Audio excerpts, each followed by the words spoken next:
नमस्कार दोस्तों, safety expert channel पे आप सबका स्वागत है। आज का टॉपिक हम लोग देखने वाले कंस्ट्रक्शन में जो हजार्ड होते हैं उसमें के 16 पोटेंशियल हजार्ड। जो कंस्ट्रक्शन में 16 मेन हजार्ड है वो होते ही होते हैं, उसके बारे में हम लोग आज देखने वाले हैं। तो चलो कंस्ट्रक्शन के 16 हजार्ड कौन से अपने को फेस करने पड़ते हैं वो हम लोग देखेंगे। पहला है हेवी मशीनरी एक्सीडेंट। उसके साथ आप इमेज भी देख सकते हो। हेवी मशीनरी ऑपरेट करते वक्त या उसके पास रहने से सीरियस इंजरी हो सकती है अगर सही से हैंडल ना किया जाए। तो क्या हो सकता है? हेवी मशीनरी एक्सीडेंट हो सकता है। दूसरा है फॉल फ्रॉम हाइट्स। उसका भी इमेज आप देख सकते हो फॉल फ्रॉम हाइट्स का। स्कैफोल्डिंग, लैडर्स या रूफटॉप्स पर काम करते वक्त गिरने से रिस्क होता है। तीसरा हजार्ड है कंस्ट्रक्शन साइट पे इलेक्ट्रिकल शॉक। जितने भी हजार्ड है उसका सबका हम लोग इमेज देख रहे हैं। इलेक्ट्रिकल शॉक, लाइव वायर्स और इलेक्ट्रिकल इक्विपमेंट के एक्सपोजर से इलेक्ट्रिक शॉक या इलेक्ट्रिशन हो सकता है। चौथा है हजार्ड फॉलिंग ऑब्जेक्ट्स। इसमें क्या है? टूल्स, मटेरियल्स या डेब्रिज ऊपर से गिरने से इंजुरी हो सकती है। पांचवा है नॉइज एक्सपोजर्स। लाउड मशीनरी के प्रोलॉन्ज एक्सपोजेंस से हियरिंग डैमेज हो सकता है। नॉइज एक्सपोजर में क्या होता है? जब कंटिन्यू नॉइज का आवाज़ एक टाइम ज़्यादा लेवल से सुनने से क्या हो सकता है? हियरिंग डैमेज हो सकता है, आदमी सुनने के लिए बहरा हो सकता है। छठवां हजार्ड है केमिकल एक्सपोज। इसमें क्या है? हजार्डस केमिकल्स हैंडल करते वक्त या उनके पास रहने से रेस्पिरेटरी इशू, स्किन इरिटेशन या अदर हेल्थ प्रॉब्लम हो सकती है। केमिकल जब हैंडलिंग करते हैं, केमिकल यहाँ से वहाँ लेके जाते हुए उसको यूज करते हैं, उस समय क्या हो सकता है? केमिकल से रेस्पिरेटरी, उसके बाद से रेस्पिरेटरी का इशू हो सकता है। वो स्किन को लगा तो स्किन इरिटेशन हो सकता है या अदर कुछ हेल्थ इशू हो सकता है स्किन रिलेटेड। सातवां हजार्ड है डस्ट एंड फम्स। इसमें क्या है? डस्ट, फम्स या अदर एयरबोन्स पार्टिकल इनहेल करने या रेस्पिरेटरी इशू हो सकता है। डस्ट की वजह से भी रेस्पिरेटरी का इनहेलेशन का इशू हो सकता है। आठवां हजार्ड है देखो कंस्ट्रक्शन में का कन्फाइंड स्पेस। कन्फाइंड स्पेस में काम करते वक्त सफोकेशन, एंट्रापमेंट या अदर इंजरीज हो सकती है। जहाँ ऑक्सीजन कम होता है उस जगह को हम कन्फाइंड स्पेस बोलते हैं। कन्फाइंड स्पेस में काम करते समय सफोकेशन हो सकता है और ऑक्सीजन लेवल कम आया तो आदमी की जान भी जा सकती है, उतना याद रखने का है। नौवां हजार्ड है heat stress.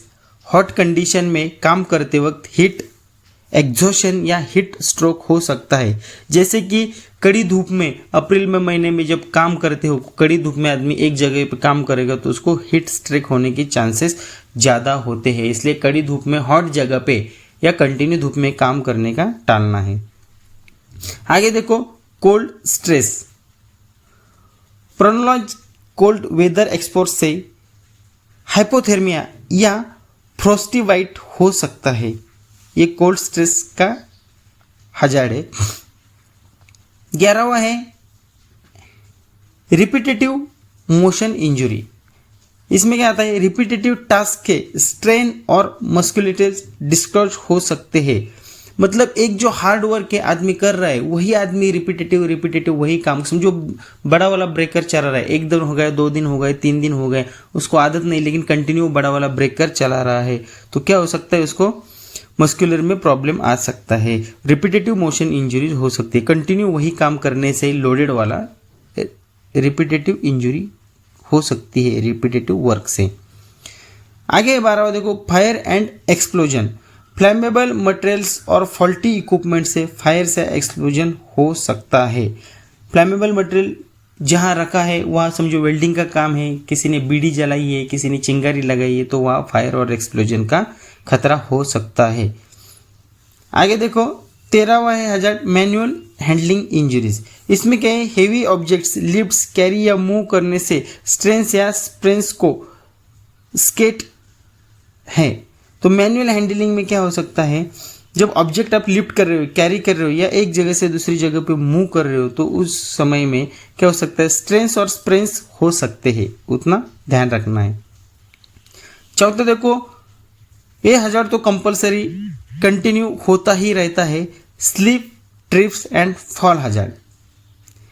Uneven surface, wet floors या क्लर्टेड वॉकवेज से स्लिप, ट्रिप और फॉल हजार्ड हो सकते हैं। समझो वर्किंग लोकेशन पे मटेरियल स्कैटर्ड पड़ा हुआ है, अच्छा एक्सेस नहीं है तो आदमी उससे लटक के गिर सकता है, समझो, या गीला वेट फ्लोर से, गीला जगह है तो उससे भी आदमी क्या हो सकता है, स्लिप होके गिर सकता है। अनइवन सरफेस है, अंडोलेशन है, ऊपर नीचे है तो उसमें भी आदमी लटक के या पैर लटका के गिर सकता है। Slip, trips, fall hazard continue construction site में सबसे ज़्यादा होता ही होता है।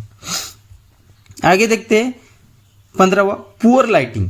इनसफिशिएंट लाइटिंग से रिड्यूस विजिबिलिटी के वजह से एक्सीडेंट या इंजरी हो सकती है। समझो नाइट वर्क चालू है और पुअर लाइटिंग दिया है, उधर लाइट का अरेंजमेंट ठीक से नहीं दिया तो आदमी क्या कर रहा है, अंदाज से काम कर रहे थे, उस समय एक्सीडेंट होने के चांसेस ज़्यादा है।